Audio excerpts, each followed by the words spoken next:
શું સ્થિતિ છે વરસાદને લઈને?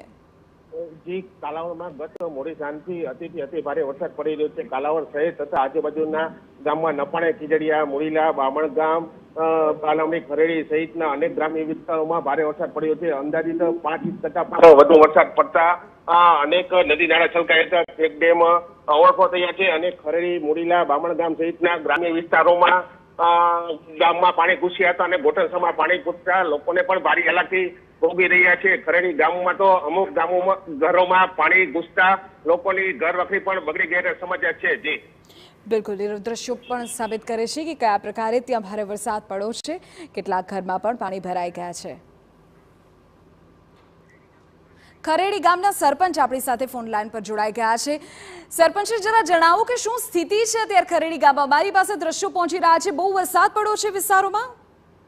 હાજીબેન, કાલે સાંજે 4 વાગ્યા પછી અંદાજે 6 વાગ્યા સુધીમાં 6 થી 7 ઇંચ વરસાદ પડેલો હતો. અચ્છા. અને નીચાણવાળા વિસ્તારોમાં પાણી ભરાયેલું હતું. હા. કયા કયા ગામ એવા છે કે જ્યાં વધારે પાણી ભરાવાની એવી પરિસ્થિતિ સર્જાય છે? કારણ કે વરસાદ એક સાથે 5-6 ઇંચ પડી ગયો છે ને? નદી કાંઠાના જે વિસ્તારો છે, નીચાણવાળા વિસ્તારો, એમાં ઘરોમાં પણ પાણી ભરાઈ ગયેલું હતું. મેં અને ગ્રામજનોએ અમે રેસ્ક્યુ ઓપરેશન પણ કરેલું. ઓકે.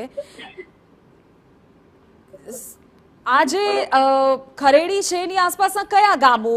મુડીલાની પણ સ્થિતિ એવી જ છે અત્યારે? ખરેડીની બાજુમાં ડેરી છે, મુડીલા છે, બામણગામ છે, ભાભી, ખીજડી છે.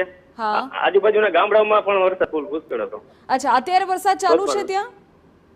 ના, અત્યારે તો બંધ છે. રાતે હળવો વરસાદ ચાલુ હતો. તો કોઈ જાનમાલ, પશુને ક્યાંય નુકસાનના કોઈ સમાચાર તો નથી ને? ના, જાનમાલના નુકસાન ખરેડીમાં નથી. બાજુનું ગામ ડેરી છે ને, ત્યાં એક ગાડું તણાઈ ગયેલું હતું અને બળદ તણાઈ ગયા છે અને એક નાનું બાળક 2 વર્ષનું મરણ પામેલ છે.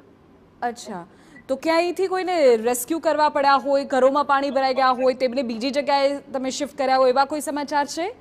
ના, અમે ગ્રામજનોને અમે ત્યાં રેસ્ક્યુ કરેલ હતું અને જે નીચાણવાળા વિસ્તારોમાં જે માણસો હતા ને એને અમે રેસ્ક્યુ કરીને પ્રાથમિક શાળામાં આશરો આપેલો હતો. બરાબર. ઓકે, આપણી સાથે ફોન લાઈન પર બારમપડી ગામના સરપંચ પણ જોડાઈ ગયા છે. આપની પાસેથી